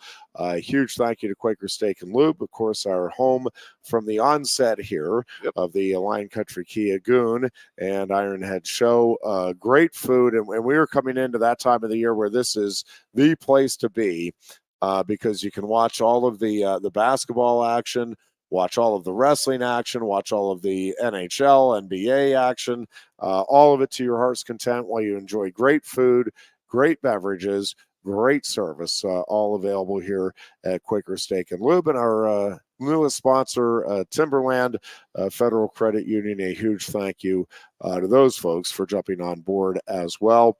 And we thank you from the bottom of our hearts. True. For and our bellies. Allowing us, to continue to do this program. We are back with more and some wrestling talk after this. Coast into fall with a new Kia from Lion Country Kia. Right now, get a 24 Kia Seltos for 5.25% APR for up to 48 months. A new Sportage plug-in hybrid at 0.9% APR. Check out our 23 Sorrento hybrid for as low as 4.5% APR. And don't forget, all 2023 and 2024 Kias come with a 10-year, 100,000-mile limited warranty. Stop in and meet with one of our sales experts today and coast into fall at Lion Country Kia. We want to see you in a Kia. Since retiring, I have spent my time searching the countryside for the hottest wings in America. I always seem to end up disappointed. You call these hot? Back off, Luigi. Mamma mia. Look, hands it, busboy. Your wings suck! I knew I should have stuck with Quaker Steak's triple atomic wings. You think I'm tough enough? The Center Hall Farm Store has been serving Center County and beyond for well over a half century. A small family business, the Center Hall Farm Store specializes in animal nutrition and manufactures its feed fresh using local ingredients. Get the best in horse, cow, pig, chicken, and bird feeds. If you're not already a customer, stop in and see why so many of your neighbors are. The Center Hall Farm Store at 110 West Allison Street in Center Hall, or call us at 814-364-1393. Sioka Toyota of Williamsport invites you to stop in today or check us out online. We have the smart path to your next Toyota, like the all-new Crown, BZ4X, the all-new Grand Highlander, Corolla Cross Hybrids, Sequoias, and more. Over 100 new Toyotas here and on the way. Don't make a $1,000 mistake. Choose Sioka Toyota of Williamsport and see the Sioka dealership's difference. Buy or reserve yours today and see for yourself why Sioka Toyota is the only stop you need for your next new car. Sioka Toyota, it just feels right. Ready to be part of something bigger? Come pave the road to success at Glen Baker and discover a career where your hard work and determination can build a bigger, better future. Our team believes we can build a stronger future together. Join us at Glen Baker, where we value teamwork on the field and on the job. Go to GOHcareers.com to apply. GOHcareers.com. And best of luck to all the Center County sports teams all season long from everyone at Glen Baker. With a Timber Kids savings account, you can start to save money, earn prizes, and teach your kids the value of savings. It's easy as 1, 2, 3. Building futures is what we do at TFCU. You really need to belong to a credit union. You belong at TFCU, Timberland Federal Credit Union, a credit union you can grow with. The Goon and Ironhead. We welcome you back in here on this gorgeous Thursday afternoon in Happy Valley. It is the Goon and Ironhead show here at Quaker Steak and Lube. And Wisconsin does, in fact, hold off Maryland. Oh, my God, what edge them at the buzzer, 87-56. And so Wisconsin moves on to face Northwestern earlier today. Michigan State defeated Minnesota, and they have advanced. Penn State and Indiana again coming up around 9 o'clock tonight as the Nittany Lions look for a third win over the Hoosiers to advance to the Big Ten quarterfinals after their victory over Michigan last night. Sorry, Juwan. NCAA wrestling tournament gets underway a week from today in Kansas City, Missouri, and the Nittany Lions do have all 10 wrestlers seated in the top 10. And 8 wrestlers seated in the top 7. Of course, top 8 wrestlers at the NCAA championships earn All-America honors. Penn State with 4 number 1 seeds, including true freshman Braden Davis, who just less than 2 weeks ago went in as the number 6 seed to the Big Ten tournament, and now has elevated himself. He earned that, man. To he the wrestled top his butt seed. off. He did. Again, one of the cooler stats coming out of the Big Ten tournament is that the true freshmen beat 3 sixth-year seniors and a fifth-year senior en route to his Big Ten tournament title. We sure he's 18? And I want a birth certificate. He looks about 34 years old. He looks like a man out there wrestling. I'll tell you, saw the competitive fire in him for sure in that tournament. I will say Braden Davis is certainly capable of winning the national title. That weight to me is still as it has been all season, the most wide open weight. I don't remember a weight being as wide open, and I'm not telling you that it's never been the case, but I really think there are easily 10. Yeah. And I'm looking at some of these, even, a couple of the first round matchups, but second round in, I mean, there's probably 15 maybe more guys that it's like, yeah, you know what? If I just wrestle really well and I get hot, I could be the national champion here. Again, I think Braden Davis is right there. Obviously, he's the number 1 seed for a reason. And I think he definitely has a chance. Stanich from Lehigh is the number 2 seed. And I think those two are rightfully the top 2 seeds. But my gosh, you look at what Matt Ramos did in last year's NCAA tournament. You look that weight class. Patrick McKee is still extremely dangerous. Eric Barnett. That weight class is just going to be wild.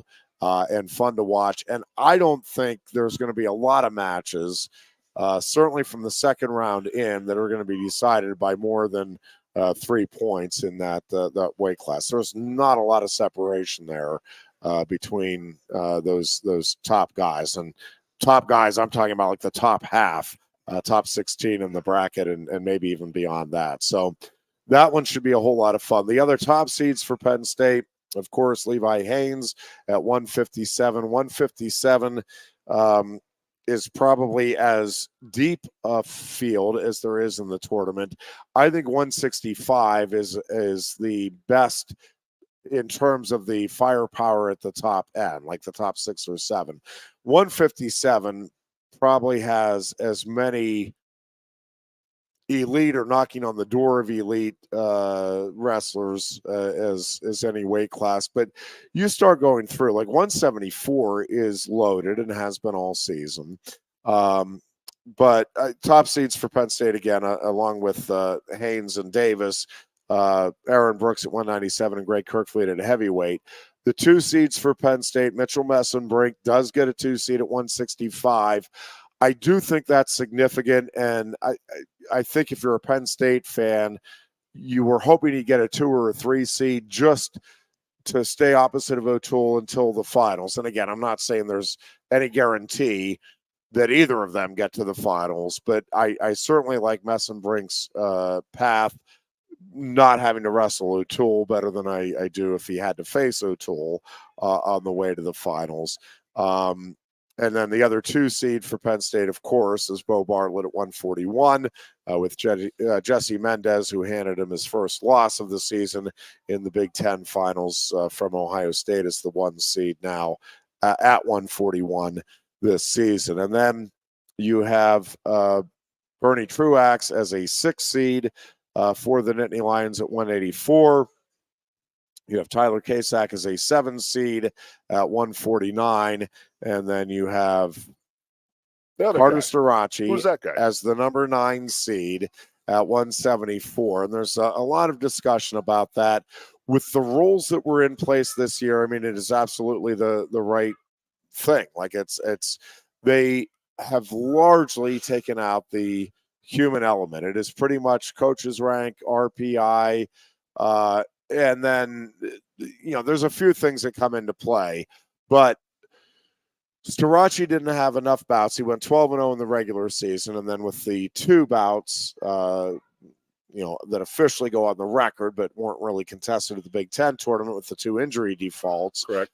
He only had 14 bouts total on the season, and that's not enough to qualify for an RPI ranking. So the combination of Carter not having enough matches to qualify for an RPI ranking, and the fact that he did not place at the Big Ten tournament, again, due to 2 injury defaults, meant that, the number 9 seed was where he was destined to fall. Now, do you want to get into that? You want to avoid that?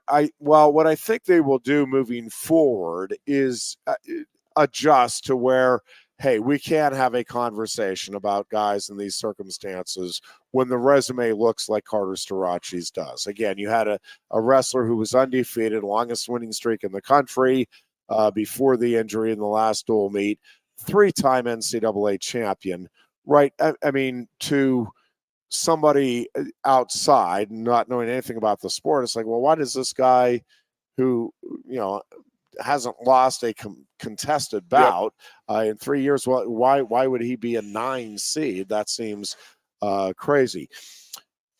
So I think they will make an adjustment. And I don't know, because it does get a little tricky when you throw in we want people deciding. And it's like, well, then politics can play into it. And again, advantages, disadvantages to everything.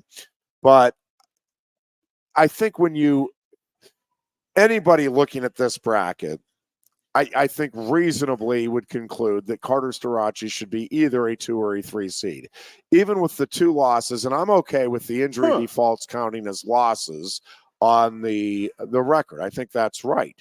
But Carter Starachi is a 9 seed. Again, you look at the bracket, he has defeated wrestlers in front of him in the bracket this season. But also, just from a record standpoint, Mekhi Lewis is undefeated, and that's because they don't count the NWCA All-Star meet, which Starace won convincingly over Lewis, but that's an exhibition bout. Everybody knows that going in. I think that's silly, too. I think everybody watched it. That should count. You should know, all right, that match happened, and that was the result. But everybody knows the rules going in, and they agree to it, and so that doesn't count. Mekhi Lewis is undefeated. No problem with him being the 1 seed. And then you go to the number 2 seed, and he has 1 loss on the season.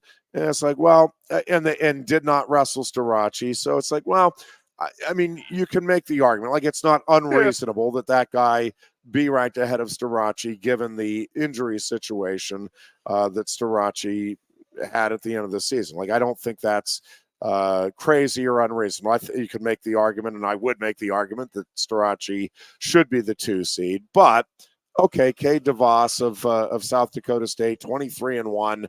Go ahead and put him in as the 2 seed. But, again, I think any reasonable human objective look at this would tell you then, all right, Starace can't be lower than 3. The 3 seed right now is Edmund Ruth of Illinois, who has 2 losses. And forfeit Big Ten win. And well, yeah, and got the win in the finals over Shane Griffith via medical forfeit. I just and then you go to the 4 seed. If you say, well, no, Edmund Ruth, because he won the Big Ten title, should also be ranked ahead of Starace. Okay, I think that's a stretch. But then Shane Griffith, Starace beat head-to-head during the season. Am I right about that? I might be wrong about that. My gosh, I am. They all run together for you, buddy. Yes, this is starting to. So, to me, a 3 seed would be reasonable So here. you're not happy where you're with the dinging 9 him, seed, huh? You're dinging him for. Well, I'm actually not unhappy because where I think this becomes unjust. Listen, again, if you're going to win a national title, you've got to beat the guys in front of you. And Carter Starace would be perfectly happy being the 33 seed. I think he would welcome it. Let me wrestle a pigtail bout. Let me go wrestle the number 1 guy in the first bout. Let me take them out. I mean, he talked about his mindset earlier this week. And he's like, yeah, I want to wrestle all 32 guys that are in the field with me. Let me take them all on this weekend. That's the mentality. That's great. But I think that where it really is unfair to me is for a guy like Mekhi Lewis, who, again, I think is the number 1 seed. You want him to have a fair shot to get to the finals. I'm not saying it's impossible that he can get there. I mean, Mekhi Lewis certainly, with Carter Starace's situation, I'm not sitting here telling you there's no way he beats Starace in the quarterfinals, but that is a pretty tough draw for the number 1 seed to get in the quarterfinals to face a 3-time NCAA champion. Like that, on the surface, looks pretty ridiculous, right? Again, there's reasons for it. I understand it, and it's from Starace's standpoint, I don't think it's a big deal, and I don't think from Penn State's standpoint, let me go back. It's a big deal. If he had wrestled 16 matches, what rank could he have gotten?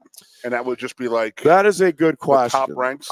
Yeah, I think he certainly would be up in the top 5 for sure. Probably 3. But if you take the computer out of it, and it's the human element, and he is eligible, the human element's going to say he's the 1 seed, right?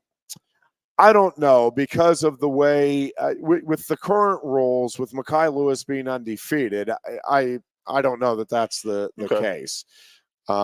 Again, just because you're not winning your conference tournament, regardless of the reason. I think if you have an undefeated wrestler out there, and again, in the overall scheme of things, if they put me in charge of everything here, with the sport, the coaches all-star meet would count on the records. To me, it's just silly to not allow folks to take into account a match that they watched two guys wrestle. That just, to me, seems silly. And if you have guys, I mean, the argument has been that, well, we're going to have guys opt out then because they don't want the potential of a blemish on their record. I say fine, then don't let them opt out. I just think if you're a competitor, you want the opportunity to go out and compete and test yourself against great competition. And I just think when you watch some of these early season basketball tournaments, right? Like, you don't hear Michigan State or Duke say, well, we'll go to this tournament, but we don't want it to count on our record. Like, we don't want to take a loss here unnecessarily. No, it's let's go play the game. Let's go see. It's early in the season. Nobody's saying it's defining end all be all, but to not have it count at all on your record, again, to me, it seems silly. Why did they hold him back to only 12 matches? Just because he's an older guy, this and that? There's no reason that he's proved everything? Just the way the schedule worked out this year. Penn State did not wrestle a lot of meets. He had illness on a couple of weekends, just wasn't feeling well, and so didn't wrestle in those. But Penn State had a more limited schedule this year than what it traditionally does, primarily because of the U.S. Open in December, and they wanted to give the kids on the team that wanted the opportunity to compete there a chance to do so and to train to be able to do that. So, the numbers just worked out to what they are. And it's again, not I don't uncommon think it's a big what he deal. did. Yeah, that needs to be known. Yeah, I don't think it's a big deal for Carter Starachi. No, I'm saying like the 12 matches. It's not an uncommon thing for a fourth or fifth year guy to come back and not readily wrestle. There's no reason to wrestle 22 times in the year. Yeah, and again, I don't think it's a big deal where he is seated from his. I don't know if he said it or it was the person who made the comment on Twitter, but they said somebody better bring some body bags because he's going to start mowing some people down. But you and I are sitting there saying, oh, he's going to destroy people. I think he's going to go out there and destroy as fast as he possibly can and get the hell off that match. Well, I think he's going to have to wrestle a little differently than what we're used to seeing him, and we'll see how it all plays out. You said Knopf had gone through a very similar thing. Yeah, but Knopf had a couple of months. Like, his injury happened in like mid-January, and so they really had a chance to rehab the knee. And again, it certainly wasn't 100% when the tournament rolled around, but they had it really in a good spot, stabilized, and they had a game plan in terms of strategy. Now they'll have a game plan here with Carter as well, but it's a lot shorter time frame. And again, we'll see how everything. There's a lot of moving parts, including the uncertainty of how everything's going to hold up and how effective he's going to be with it. And they're going to attack it. That's what they're going to go after. That's what the sport is all about. And then I would think that getting off out of the bottom, the power. Yeah, I think as much as he can, he's going to want to avoid being underneath in the tournament. Now, there may be some guys that take top knowing that or suspecting it. Again, we'll see. There's a lot of things that we're just not going to know until we see it actually occur, both in terms of how opponents are going to react and how Carter himself is going to react and be able to adjust to the situation that he's now in. But if my man Crutchy gave bigger on Cale Sanderson, what he said the other day on Saturday night when they were saying, well, he forfeited this and that, and he's furious, and you could tell by Carter's Twitter and XN, all social media. And then Cale said he wouldn't be Carter Starachi if he wasn't mad. Like, it's a competitor. He's an animal. Yeah, you know what I mean? He's just there. I mean, I had heard that he actually had said I could beat them with one arm and one leg. And he genuinely believes it. I mean, this is a guy that is not lacking in confidence. But it's confidence bred from a lot of hard work and a lot of evidence in terms of what he has been able to accomplish and do already to this point in his career. So now you have a better feel for this. I'm not asking for a yes or a no, but I constantly am going back to that. He has the chance to be the first and only and probably ever guy who has a chance to win 5 national titles. Does that not mean something to a wrestler? I mean, it has to. It does. There's a few things, and he alluded to it in the, when they had the media session on, I think it was yesterday, right? Everything's kind of running together here for me this week. But I think one of the he was asked about it, and he's like, well, it'll kind of take care of itself, is basically what he said. And there's a lot of things in play here. And he talked about or at least alluded to the grind that is, taking classes and getting through a college wrestling season. So I think, I'm not sure what the minimum number of classes now that you can take and still be eligible. And I don't know, like in a grad program, if you have to clearly be working towards something, or you can take a couple of classes. Unless it's changed since my era, yeah, it was 6 credits. Yeah. So after you graduated of master's of graduate work. So so the point being, I think he could conceivably take a couple of, and I don't know this, so don't quote me on it, but if you're looking for that path. So number one, he is very much, I think, wanting to get going in a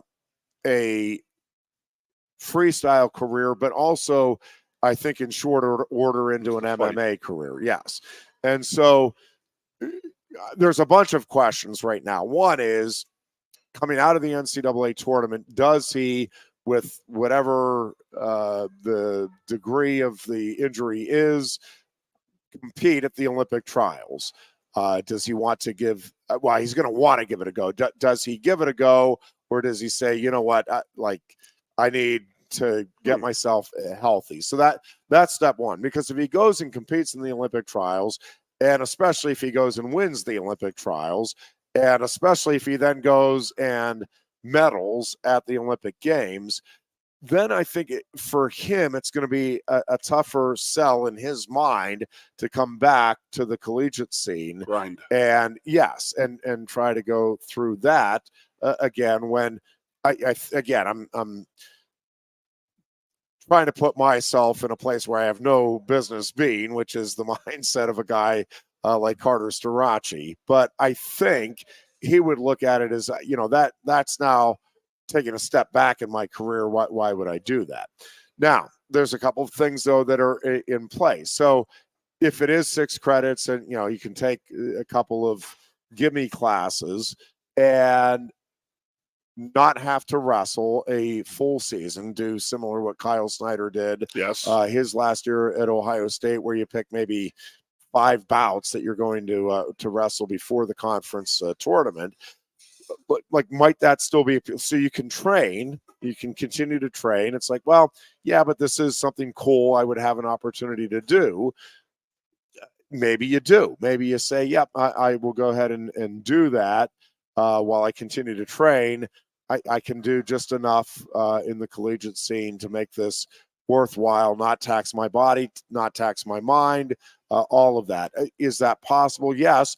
And I would say that is probably even more likely now than it's ever been because of the NIL situation.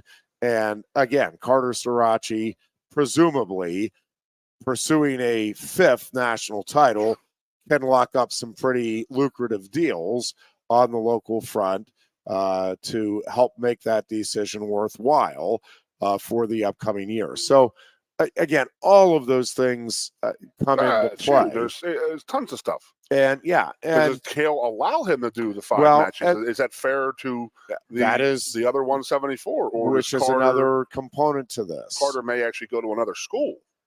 Yep, to compete. All of that is again are things that need to be figured out and determined well ahead of time. And that's the other thing is, Carter may want to take his time and listen, I'm not sitting here telling you I know anything one way or the other. Penn State may say, listen, we have to know, just to be fair to our other kids, by X date, and I don't know what that date would be. or Penn State may say, yeah, just let us know. You obviously got to enroll in fall classes if you want to be eligible. I don't know what the legality is too. I don't know if he could not do fall classes and retain that eligibility, and then just do the 2 classes in the fall, enroll in January. I don't know any of that, and I can do some digging and look into it. But I mean, is that a possibility where he just again trains freestyle, focuses on that, and then enrolls in January, comes in, wrestles a couple of bouts, does Big Tens and Nationals, and secures that? And would Penn State be okay with that? Given the investment they have in the other kids that are would be competing for them in that way. I don't know the answer to any of that stuff, and it's all stuff that again they'll address here, I'm sure, in the off season. I don't know if and when. Well, I mean, at some point we'll find out. I don't know when we will find out any of that information in terms of the general public. I watched the matches here Sunday. Yep. The finals here. And somebody in our crew said that there are guys who wrestle in NCAA who actually have fought in MMA bouts. Now they're because they're allowed to with the NIL. Correct. And so there's a whole nother route he can go there, but geez, yes. Yeah, I mean, there's just a whole lot that has to be sorted out there. And I don't know. I had somebody ask me, if to put a percentage on it. I truly can't. I truly have no idea. I mean, I think, and again, this is me having never competed anywhere near this level. I was a winless JV wrestler at State High, so winless, impossible to put myself in those shoes. But I would think that shot at history, as you said, you have a chance to be the only person who likely will ever even have the opportunity to do this. But Carter has said several times that it's not something that lights him up. That's not something that motivates him. Now, whether or not, again, sitting back in it at the end of this season, and it's like, hey, if I can just go wrestle a couple of college bouts, then do the Big Ten and the NCAA thing and get that on my resume and go down in history. Again, to me, boy, that would be a pretty cool draw. Now, another important component of this is, I do think Cael Sanderson values the entire season, contrary to what some people believe.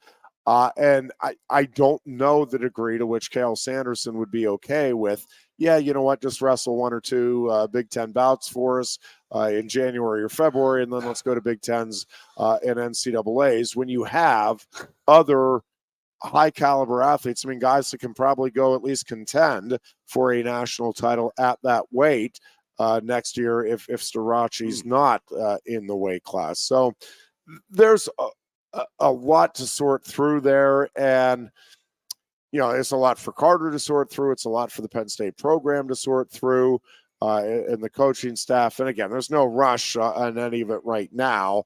I think step one is let's see, what happens here at the NCAA tournament. If Starachi loses somewhere along the way at the NCAA championships, does that change the equation either way? Does he say, well, now I still want to come back and get that 4th title when I'm healthy? Or does he say, okay, you know what? Again, I've already proven everything at the collegiate level. That definitively now I don't have a chance to be the only one to do anything. I move on. I don't know. I don't know the answer to any of those questions. And I'm not sure anybody does right now. I don't think Carter, I mean, he has said it's not something. I think in his mind he's ready to move on. I think in his mind he was ready to move on at the end of last season. I think that was a sincere thought. My next question was, part. Did he say he needed the big NIL deal to stay? Was that him who said that afterwards? No. Who was that? I don't know. I thought it was Starachi who said, yeah, I would like to get a nice size NIL deal to come back. I thought that was him last year, right after the finals. No. What? So yeah, We have a better feel for the future football and basketball conferences than we do with the Carter Sriracha situation, Jeff. We both can say that because there's options everywhere. I mean, I didn't even think about the Olympics, the MMA, the grad school, because he's got to be in for 2 semesters. You know, can he just take the fall off and then start in 2 classes in January? Will Kale allow that? Yeah. I mean, he's going to have to take money. You know, I don't know what kind of situation he's in scholarship-wise, but he's going to have to keep his scholarship, or is he going to pay? Yeah. Jeez Louise. Yeah, so all of that stuff, again, will have to be sorted out. As far as this year's team at this year's NCAA tournament, unbelievable. Again, you have 8 guys seated in the top 7 and all 10 seated in the top 10. Let's just play out the hypothetical that everybody just wrestles exactly to their seed. Never happens, won't happen, not how these things work. But let's just play out that hypothetical where you have 4 champions, 6 in the finals, 8 All-Americans, and 2 guys lose in the round of 12, okay? That will have Penn State on the cusp, and depending on bonus points, that could be enough, likely would be enough for them to set the all-time scoring mark at the NCAA tournament. Which is? 170 by Iowa in 97. So Iowa has the largest point total and the largest point differential too, right? Is that what they're both? That's the 2 big things they have. Yeah. Minnesota has the 10 All-Americans. That's what I'd love to do that. Yeah, that's only been done once, and again, that was 2001 Minnesota. But that team, all 10 of their wrestlers finished between 3rd and 8th. So they had no wrestlers. Not even in the final. Yeah, no wrestlers in the finals of that year's tournament. Did they pick up the trophy? They were all in their street clothes? Yeah, it was neat. And they were rightfully celebrating that they had such a balanced team and didn't need champions. But what I think this year's Penn State team has a chance to do is, again, equal that mark with 10 All-Americans. They have a chance to, again, none of this is guaranteed, but it is like a not crazy notion that Penn State could get 10 All-Americans, could get 6 in the finals, which nobody's ever gotten more than 6, and could get 5 champions, which nobody's ever gotten more than that. 10 finals. So, well, what was it? Last year we had 5, right? Yeah, tied. Well, in the finals, yes. Again, Iowa had 6 in the finals. Penn State has twice had 5 champions, 2 years ago, and then 2018. But they can. Again, you got to go out and do it, but when you look at the seedings, it is not any kind of a preposterous thought that Penn State could get 10 All-Americans, could get at least 6 in the finals, could get at least 5 champs, and could break the scoring record. If, capital I, capital F, if they do all of those things, then unquestionably this team goes down as the greatest in college wrestling history. I mean, at least the most accomplished. For 12 months. Because what this team will have done in all of those regards is just unprecedented and not even close to being right. No. So question, we'll see how it all plays out. Do you get a ring? No. I am out next week because of the NCAA wrestling tournament. But Goon and Booch will be with you. I'll be back a week from Tuesday.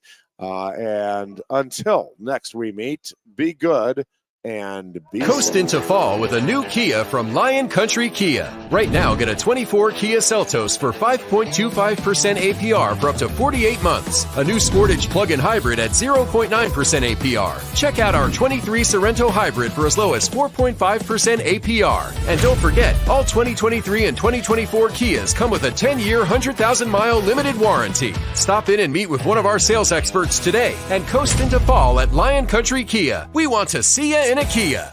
Since retiring, I have spent my time searching the countryside for the hottest wings in America. I always seem to end up disappointed. You call these hot? Back off, Luigi.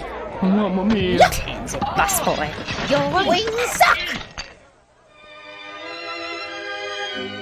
I knew I should have stuck with Quaker Steak's triple atomic wings.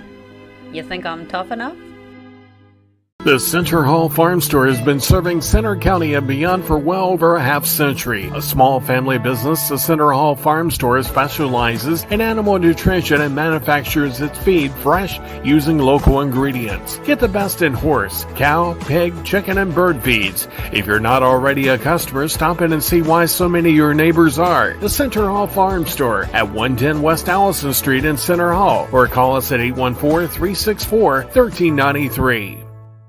Sioka Toyota of Williamsport invites you to stop in today or check us out online. We have the smart path to your next Toyota, like the all-new Crown, BZ4X, the all-new Grand Highlander, Corolla Cross Hybrids, Sequoias, and more. Over 100 new Toyotas here and on the way. Don't make a $1,000 mistake. Choose Sioka Toyota of Williamsport and see the Sioka dealership's difference. Buy or reserve yours today and see for yourself why Sioka Toyota is the only stop you need for your next new car. Sioka Toyota, it just feels right.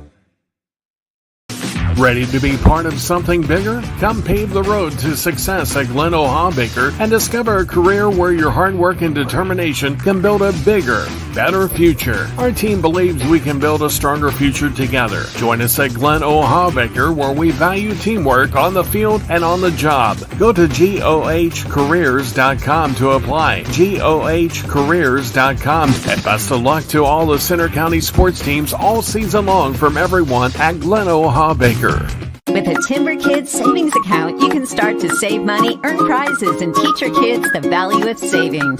It's easy as 1, 2, 3. Building futures is what we do at TFCU. You really need to belong to a credit union. You belong at TFCU, Timberland Federal Credit Union, a credit union you can grow with. The Goon and Ironhead.